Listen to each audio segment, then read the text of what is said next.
Hello, everybody. I'm Chris DeLeon, currently of HomeTeamGameDev.com, formerly with EA many years ago now on Blox, for which we're talking about level design today. It is April 23rd, 2022. I want to start by acknowledging this is a unauthorized talk like the old strategy guides. This game was literally made in 2008. It's for the Wii. Obviously, the console is long gone. The whole team has disbanded. The franchise, to my knowledge, is not being continued. The leads all work elsewhere, so it's not even clear who I'd ask permission for them. But nothing here is secret, right? Nothing here is EA proprietary. A lot of the same design processes that I'd used before and after my work there. I'm not like disclosing anything behind the scenes photographs or anything. And now a few other disclaimers starting out. One is that I do want to acknowledge there was a controversial industry figure involved with the team. For those of you who missed, People Make Games expose, Robin Hunicke. A lot of people have had very bad work experiences with her. And basically my note there is we didn't overlap in time. She literally joined the team the same day that I was exiting. So it's not that I'm hiding information about that or uncomfortable speaking about it so much as I can't speak to it from my own personal experience. So it's not a thing I have any context for. I won't be speaking or taking questions today about Spielberg, who famously was attached to the project, or other people, because this really is not a history of the team or a retro postmortem. It's simply a design process talk, right? Our focus here is on concepts and takeaways and skills you might take to apply to your games. And I realize that's probably less relevant if I just have opinions of experiences with other coworkers. I'll have a few process kind of hierarchical notes near the end, but for the most part, not really talking about other people here. And these levels are, to the best of my knowledge, ones that I worked on. I produced over 100. This was more than, again, about 14 years ago. But there were other level designers on the team, right? It took a whole team of us. There was a whole design team with a lead designer and a creative director and multiple other designers and so on. I was a technical game designer, but by no means can I take credit for all the levels or all the design choices or anything like that as part of the structure, where I was not the creative lead, the lead designer, executive producer, none of those kind of roles, just the designer on the team. And this was a particularly unusual project for a company like EA. Part of what excited me about it and drew me towards it was that the team couldn't compare within the genre. So when I was on Medal of Honor before this, it was pretty standard to look at other World War II games and even previous Medal of Honor games and customer reactions to it to have ideas about how to make a better World War II first-person shooter. Whereas in this case, there was really not a lot else like it for us to try to mirror a model, which gave us both a lot of flexibility and a lot of opportunities to shoot ourselves in the foot, which I'll speak to some of the kind of design challenges for. But because I think it's a closer fit to a lot of indie projects that I've seen, including my own freeware experiences outside of that, than it really was to traditional AAA development. And for nothing else, right, this might be because those levels that I was designing, really I could be the only designer on it. Now, granted, a few of them had some other cleanup passes, or we'd give each other feedback on our levels. But it's, and on the AAA FPS team, it took a whole squad of us to develop those levels and spaces, even if there's some kind of spearheading it. In this case, each of us designers had whole sets of levels that kind of was mostly our creation, which again has kind of a more indie feel to it strategically. And I can't stress enough how much Blox was a very strange game for EA to making at the time. Again, this is part of what gave me kind of a lot of excitement to be involved with it. The studio had been before that putting out Medal of Honor games, Lord of the Rings games, Command & Conquer games. It's something where here was a game that was more youth-oriented in terms of its potential for appeal, in terms of its styles and choices and casual gameplay on the Wii. A lot of interesting experiments going on. Part is called EA Blueprints. And so because of that, it just had a lot of different challenges than we're used to, but a lot of different strategies and processes that we might have seen on more established franchises. This thing was adorable, right? It had these great creatures in it, these really cute animals. The theme song was literally by Mark Mothersbaugh, who I mostly know as the Rugrats composer. A lot of neat stuff there. But ultimately, this is a design process talk. My goal here is to come up with things I can share with you that will be valuable to you, no matter what project you're working on, whatever team or context. I'm not assuming you're making Blox or a Blox-like. This won't be super Blox specific. I'll try to ground it in those examples to make this relevant to that. But my goal here again is not to tell the story of Blox. It's to help you as a designer do some levels. Now, speaking of which, first for context, what is Blox? If you completely missed that at some point, if you're more familiar with popular games, Angry Birds, and before that, Crush the Castle on the web in Flash. Those are sort of 2D versions that came after what Blox did in 3D. And, so literally similar kind of goals of like these kind of precariously balanced structures, different shapes and sizes of blocks and ice blocks and different kinds of TNT exploding blocks, where you're trying to either defeat the creatures or save the creatures or get the gold gem blocks down or tear down the castle wall or things like that, except it was in 3D. And it was an early era for the Wii and motion control, so we had a lot of things we had to experiment and find what we were doing, but really also still include a lot of novelty, both between being a casual platform, motion controls being new, a youth-oriented audience reach in this case. It kept a lot of different dynamics and mechanics together, where we have levels where you play it like Jenga, where you're kind of pulling a block out where they're trying to let the whole tower fall using the Wiimote sensor. A lot of levels where you're throwing a ball at different sides of a structure, try to knock down crystal gems or defeat bad guys with throwing bombs. Others where you're trying to help good guys. And so here in the bottom left, I'll show more levels like this. Gorilda, or Mother Gorilla trying to get to her students, or maybe field trippers, I forget, where you're trying to help her across a bridge by clearing obstacles using the Wiimote. And there's some kind of shooter gallery levels. I'm not going to speak a lot about those. I didn't work as much on those. A lot of those, especially, are multiplayer or intro levels. But it was just, the motion controls were new. The cursor on the screen was a hot technology for consoles, and there was a lot of demand still for light gun games. So it included some of that as well, which had some nice novelty. There were a variety of different types of blocks in addition to the kind of more physical types like the wood or the gems that were your goal. You'll see these green blocks are chemical blocks where when they contact each other, they explode. And so then a lot of mechanics would then work around trying to leverage that so that in our layouts, if they picked out a certain block, if they hit it from a certain angle, it would cause towers to cause these cascades and chain reactions and spectacle of pieces blowing all over the map while you're winning. So the main ideas we're going to talk about today, and I won't go too much detail here one at a time because the whole bulk of this talk, the meat of it's going to be talking about the each of these in turn. But mechanics design, system design, novelty without confusion, which there's probably some better name for, but to me this is a helpful distinction. Level group design, how we had kind of sets and how we strategically handle those. And then the process for how we made a bunch of stages to then tear down and trash, iterate, and so on. Talking about that process. So first off, for mechanics design, we had a lot of discussion on the team among the designers of whether or not throw motion should affect accuracy. This was, again, new motion controls. It felt like you could finally swing a bat, swing a racket, and do a punching, throw your fist. And the problem we ran into is that it turns out throwing something accurately is very hard. And even in physical reality, right? It's something you take a lot of years to practice that skill, or you need to coach, even as an athlete. And what we really figured out is a lot of these games, really, there's still a layer of mediation where the player is expressing, I am swinging now, or I am throwing approximately with this much power. But if it affected the accuracy, it really affected the core game loop. So what we ultimately went as a sort of compromise was, and I'll talk more about this in the next slide, you can control the power within these three broad categories. There's maxed out power, above which anything is the same. There is super low power, where it kind of dribbles out and is a sign of, okay, you didn't really move your hand enough. And then the medium normal standard throw, which is kind of a good oomph to it, enough to be functional and get your results, but not a power throw necessarily. In those discrete steps helped make it clear. So it wasn't like you had 85%, 66% throw power. It was either max, normal, or too weak. This was also important because accelerometers are really fuzzy, noisy data. And if your wrist is turned even a little bit when you're doing a throw motion, you can get super different numbers in there. And why ultimately just measuring the magnitude over time average really became our just necessary criteria, which also means for a lot of us who are working on the game, we kind of just like fishing line, real whip, because that was enough to get us the throw oomph without having to do a full overhand 3,000 times a day while we're testing on that kit. So step one, right? So picture the user interaction in these spaces. They begin by analyzing the level. You can usually, in most of these levels, rotate the camera to look at it from different angles. The player then performs their throw, right? Use the cursor to target and say, okay, I'm going to throw it there. You perform your power and let go of the thing. Now, either the ball is going to do what they intended or it didn't, right? It's going to hit where they aimed or it won't. And this is why it's so important to have that consistent calculation. Just let the ball hit exactly where we aimed. If the ball didn't hit where they intended, then they weren't able to test their theory. They're stuck on stage 2. They're still wondering, what if I had been able to hit it there? Would that have worked? Would that have got my desired topple chain reaction effect? But if the ball does hit where they intend, well, then it's either going to one or two things next. There's another branch here of either it does what they hoped or it didn't. If it had the intended effect, well, they kind of return to step one with the new layout, since now it's partially demolished level. Okay, now you're reanalyzing your structure, saying, okay, my next hit, what if I got it here? Was that going to cause this thing to fall over? If it didn't have the intended effect, these are very short levels, really 2, 3, 4, 5 level throw, 10, 20, 30 second little micro missions.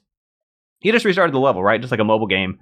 But now you have new information at least, because you tried your theory, you got feedback for, you were wrong about the mass or the pressure or the weight or the behavior or the slipperiness or something, and you've updated your mental model and go back to it, but you're not going to try the same thing this time because you've got a new idea of what to try next. And so you could, by analogy, I think about if Link had a hard time swinging the sword, if Chun-Li was a complicated maneuver just to throw a normal punch, if Lara Croft couldn't easily grab a ledge, well, then the player can't really be at the strategic level of deciding on the timing of it, of where to do it. You have to reliably get them doing what they mean to be doing in their intention. Otherwise, it winds up like if you're trying to drive a car with unresponsive wheel and pedals, it's too slippery. You can't learn it in that kind of way without that feedback for the ability to test your theories. Even though the Wii is long gone, and very few smartphones are using their accelerometers for this kind of thing anymore, I think it's probably discouraged because it results in throwing your phone out the window, destroying televisions. These kind of controls are very much back in relevance for VR controls, which are, again, motion controls per hand. In fact, better tracked than we had for the accelerometers and motion controls for the Wiimotes. But once again, athletes spend their whole careers with coaches on how to fence better, box better, throw a punch better, shoot a basketball better. And a lot of the fun of games is really that in like half an hour or less, you can feel like a ninja NBA player. And so what, at least we found, and granted, there's going to still be room for other types of things, experiences, but realistically demanding controls are going to prevent a lot of players from engaging with the game at a deeper level of strategy and decision making. And this time we wanted to make a casual, accessible game, playable by kids. And so I think it was helpful for us to kind of mediate that really you're indicating how much power to throw, but beyond that, if the kid wants to do, as Steve Riesenberger, our lead multiplayer designer, phrased it, kind of the whirlwind throw, sure, let him, but just give him a lot of oomph, but make sure he still hits that target, because that's what he wants to have happen. System design for 1 of 2. Again, the kind of core interaction to the levels, your first experience is always analyzing them. In the levels that had timers, you could actually analyze them as long as you needed before you push start to let the timer go. And so really our goal was you want to be able to look at the puzzle, and if you'd played them enough and got good enough at internalizing them into models for the skills, the behavior, how things worked in the universe, then an expert player could look at a level they've never seen before and size up, I bet if I hit it there, this is what's going to happen, and I'm going to win in one throw. And now the challenge was that we had a lot of control. I'm not saying this is a bad choice, but the engineers gave us a whole lot of control in the design team to kind of shoot ourselves in the foot with, where every single level could potentially have completely different tuning variables for the physicality in terms of the mass, the friction, the elasticity, different blocks. And so we could use those, and some designers were talking about, okay, what if we use that for that level only to create a better spin of a block? So if you hit it from a certain angle, it causes these to really fly and get more spectacle and more, kind of fireworks reward for the player. And there are kind of two problems with that approach. And first was that it made it easier to solve for the designer who wants to play it, but harder to do it any other way, right? If you're planting blocks that look like wooden blocks, just like the others, but they're actually lighter, then you're defying your expectations for what they think is going to happen, and they can't be clever about solving it a different way because you've kind of baked into it your expected solution. And a lot of the fun for games like these is players, just like your speedrunner types, who can solve the puzzle differently than the designer intended or expected. Another part is that inconsistency between stages would mean that the player would feel frustrated, betrayed, and to an extent maybe even feel kind of stupid because their expectation that they thought it would do such and such based on their knowledge and that they've internalized about this game, but suddenly those blocks are too heavy to do it, or too high friction to do it, or not elastic enough to do it. And so I thought this was a super important point to make sure that players, when they look at a new level, again, they've never seen before, would always behave the same, right? Gems always slide or don't slide the same to make sure they have that crystal clear expectation of what to see. And every single time they don't feel like it's been swept out from under them what they've been learning, like they're starting over, and like they have no way to know until they failed on it. Again, trying to keep things casual. So the solve for this was simple from a technical angle, but actually took a lot of design discipline on our part, which was just creating a simple, common, shared library of block properties that they referenced and imported so that we had standards. And so if you needed a heavier block, you had to make a bigger block, but it kept the same mass, right? It wasn't like you could just have a single one. If we did run into some scenario where you could, you needed a definitely heavier block to hold down, create some sort of pressure, well, then it's like, well, that should be a different block type, right? That should present itself as iron with a different material on it, rather than just being a lighter or heavier wooden block that matches everything else. For novelty without confusion, this was something where kids crave a lot of novelty. They want things changing. They like variety. They like seeing exciting new and trying new stuff. And again, Wii was sort of this kind of grab bag of carnival games in some contexts. Well, they also don't want to feel lost, right? They don't want to feel like they're confused or like they have to keep learning new things. That's not as much fun. So it was a significant challenge here to kind of figure out how to get that across. And the reason why I showed that Disney map is because our super awesome art team had created a whole bunch of different themes and art sets for backgrounds and characters and contexts where there's like medieval and there's spooky haunted houses and there's Wild West and tiki islands and a forest for adventure and castles and stuff. And basically, instead of having a mix of every possible mechanic, which there's a huge range of mechanics in this game per each theme, which might just seem like, oh, we'll get more bang for our buck, we'll get more variety mixed in there, we kind of really tightly group these together so that the castle levels, you're often either defending or attacking a fortification, right? In your mining levels, in your Wild West levels, you're often doing some mining activity or attacking the bandits. In your woods, it's often the abstract level blocks.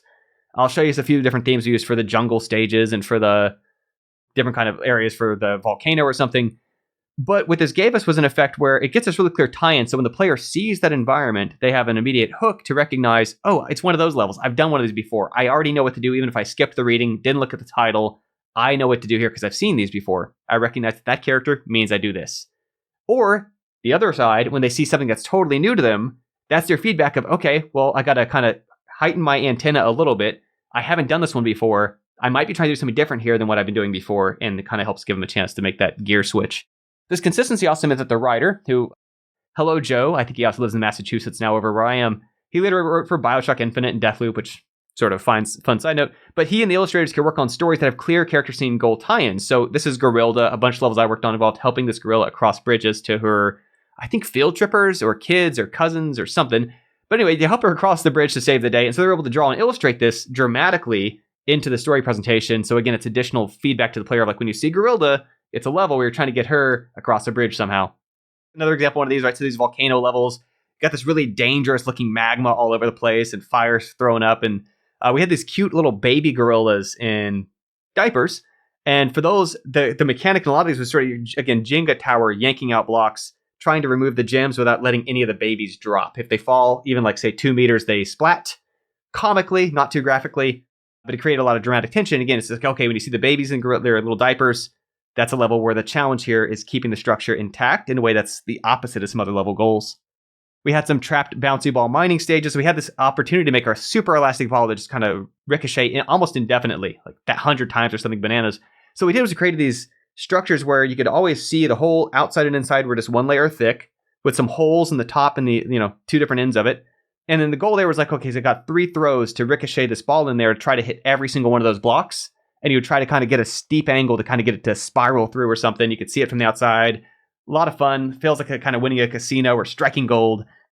But, this was the thing where you're Wild West, where you're mining. And so we tied it into that theme. In terms of the grouping of those level designs, everything was structured in stacks. So there were sets of levels anywhere from 6 to 12 to 15 per stack. And this was, I think, a good call. This was not my call. It was the lead designer, Tomo Moriwaki, creative director, who was looking at basically teaching the fundamentals of the different block types before we look at these more advanced structures of levels that have characters and settings and things incorporated. So there's like a chemical block section where you're mainly focusing on learning the chemical blocks or the exploding blocks or the vanishing block or whatever kind of block we're trying to teach the player about. That gave us more vocabulary to then reach into and remix for doing more compelling and advanced puzzles and scenarios around how we're using our characters in those thematic stages. So an example of some of this progression, I would think of it as sort of a show, test, combine sequence where the first level or 2, maybe 3, are really, really basic illustrations of this concept. So here again is kind of Gorilda on the left side crossing this bridge. All you have to do here is knock this block off the bridge without tearing down the whole bridge, then remove the gate so Gorilda can walk to her kids over there. And she's actually constantly walking up against that wall. It's a sign to the player that she's trying to get there and you got to help her because she's got obstacles in her way. Then it proceeds on the test stage to take that same concept, make it harder. So here in the middle, we see a really heavy structure on top of a bridge where if you're not careful about when and how you pick those off, then it gets imbalanced and and it's just going to self-destructs underneath its mass. And then the third section, the final part, is where, okay, we've shown you the range of simple to hard of just that block or just that concept. And then we can remix and combine it with, okay, now we're going to bring back some ideas you've already learned about chemical blocks and exploding blocks and so on. Sometimes these were packaged as kind of bonus stages in the stack that were optional before you continued. But it's really where we could go wild with, okay, we trust you've understand this concept. Now let's show you what else we can do with it inside this engine. We had a different Gorilda block set here, doing some blocked log pulls. These were a lot of fun to build, but so a little hard to see her, but she's under here in the timer, and she's first starting by thrashing these purple blocks, which kind of mechanically act as a countdown for 5, 4, 3, 2, 1 before she's trying to make her way down. Meanwhile, the player's using the grabber hand to try to slide these blocks over so she won't fall too far and can have a safe passage of stairs down to her goal. There's some kind of intermediate level for that. Again, to go back to our kind of bridge theme for these, you had a lot of these stages where we had solid blocks that couldn't be interacted with, these dark kind of metal looking kinds, and the wooden blocks that slid, and created a series of block puzzles where you try to yank one and have room to move and give so you could tell you could interact with it, but it was stuck by another, and you kind of had to pull one out to make room for the other to let the bridge drop so that you could cross. And this kind of reached increasingly complicated proportions where you have kind of this spiral structure here, where even when you saw what to do, the challenge here was just yanking them fast enough and consistently at perpendicular angles to slide out one block to clear the next layer inside, and they would just spiral out, leaving this satisfying path for her to walk through to rescue the kids. In terms of the process, the game shipped with a nice on-device level editor. That is not what we used or were able to use. It was finished later in development. But more importantly, keyboard, mouse, and high-resolution display were a lot faster to work with than a Wiimote on the screen in terms of just the ability to rapidly iterate and throw things around. So I programmed a custom OpenGL editor for internal use. Before that, we'd been working straight into the text files, which to me was not fast enough to allow us to iterate and experiment and thrash. But the emphasis of my editor was not on user friendliness, because it didn't have to be, right? This was not, my editor was not shipping to players. My editor's whole focus was if you were an expert user, if you're literally being paid 8 hours a day plus to be using this editor to create levels, then what's the fastest way that even if there's a high learning curve, you can just get in there and crank on it? And so we had a lot of keyboard shortcuts for group select, copy pasting chunks in 3D, rotating and pivoting areas, moving animals as a set and things like that, switching between block definition, library kind of clusters, depending on what part we were doing for goals and so on. But that speed combined with process would enable me to achieve quality through quantity. What do you mean by that? My pattern for most weeks as a designer here were to start by rapidly sketching 12 to 15 level ideas for a stack, which again, just a set of levels. In no particular order though, just spaghetti at the wall, trying to figure out what can I do with a chemical block? What can I do with a vanish block? What can I do with a bridge concept or guiding gorilla with a banana or something? And these first levels, they might be ugly, they might be confusing, they might be poorly defined, but they're deliberately as different as I can make it. So I'm kind of scattering my experiments within the possibilities made it possible by this sort of blocker concept. Wednesday, I would narrow down which 2/3 of those levels, immediately throwing out a third of them, leaving only 8 to 10 levels left, are even worth showing somebody else for review. So the rest went straight into the trash. I didn't even show it to somebody else, discuss it with somebody else, run it by them. But this enabled me to take some wilder risks because I could try things without counting on every single one had to eventually become something in the game, right? I think writers for music sometimes call us writing for the waste paper basket. But I could attempt things knowing that not all these designs are going to work, but that's what allowed me to kind of go wild. And occasionally that paid off with some neat things I wouldn't have found otherwise. Then on Thursday, I would schedule to have a coworker, a producer, another designer play test those levels while I would observe. Of course, I'm not talking them through or explaining to them. I'm just taking notes on their verbalizations while they're playing through it. But I did give each level an affordance pass first. And so all that means is, affordance being this design term for, is it, you push on a plate door, you pull on a handle door. Some functional clues to guide the strategy. Not decorating the stage yet in terms of other animals that aren't essential, but maybe actually clearing away some of the confusing rubble or clarifying the objective or kind of helping to give some hints by protruding from an edge, something that if it's hit is going to have a better effect on the end result. And then based on those notes I made while observing from the Thursday playtest, they narrow that in further to 6 to 8 to then finalize and keep, so still trashing another 2 levels out of which had been playtested. Only then did they do the final pass to decorate those levels, give them a title as a clue. Since we knew a lot of players, we have descriptions per stage of what to do. We know a lot of players wouldn't read those, but when possible, we could bake it into the title of the stage would be a hint for the, and especially a younger player to figure out what to do. So nice example here. I enjoyed another kind of locked block puzzle for Gorilda called Magic Carpet because the mechanism here is sliding the blocks under Gorilda as she walks. So again, she doesn't fall through these gaps as she's making her way over to those kids on the left side. In terms of the process, the way I narrowed down those last third of those levels, this is a thing I've used for a whole bunch of design stuff throughout my career. I find very helpful. And basically, I would rank the levels. So, make a spreadsheet. Left side, each of my prototypes, my 12, 15, 30 that I first threw out there, just getting at the wall approach. And then I would come up with columns of what criteria I'm trying to weight them on, giving a 1 to 5 weighting. So it could be, for example, how understandable do I think it is? How different does it feel from other levels? How visually interesting is it to inspect? How wild is the spectacle for solving it? And obviously, these aren't objective calculatable measures, right? There's not an obvious difference of what a 3 versus a 4 means. I didn't need a rubric though, because it was just me kind of even guesstimating, well, this one seems more than that one. This one seems twice as much of that as this other one.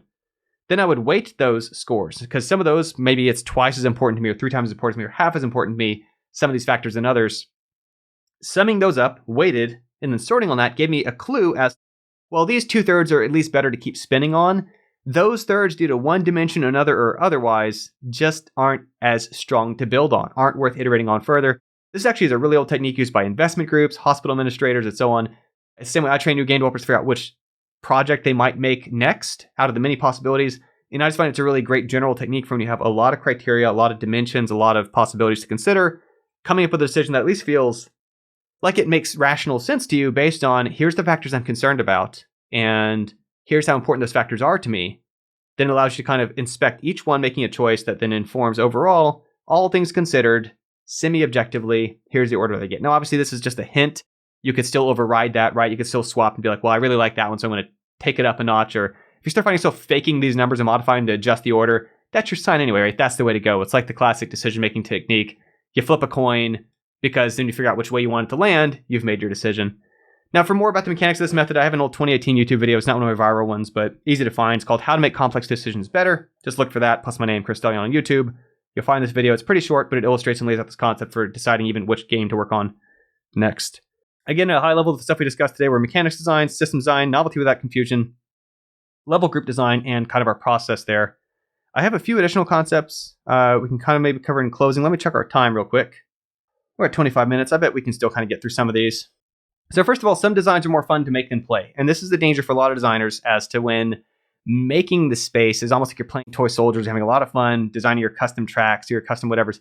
Doesn't mean that it's fun for the player. And so here I've got these kind of, I thought these were so much fun. I was really proud of myself.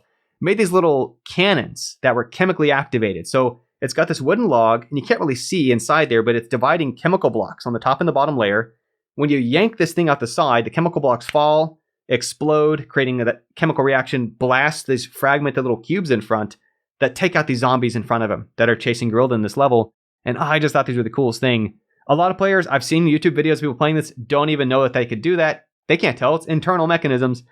But what I do like, if nothing else, because the game included the editor, these become sort of proof of concept to players to show them, like, you can actually make working inventions in this engine. So the levels may not have been the best out of the set that I worked on, but still there's sort of a secondary way to think about, well, if part of what we're delivering on is an editor, giving them some additional fodder, some toys, some ideas what they might do with it, actually it's kind of some different value than just the playthrough experience of a level.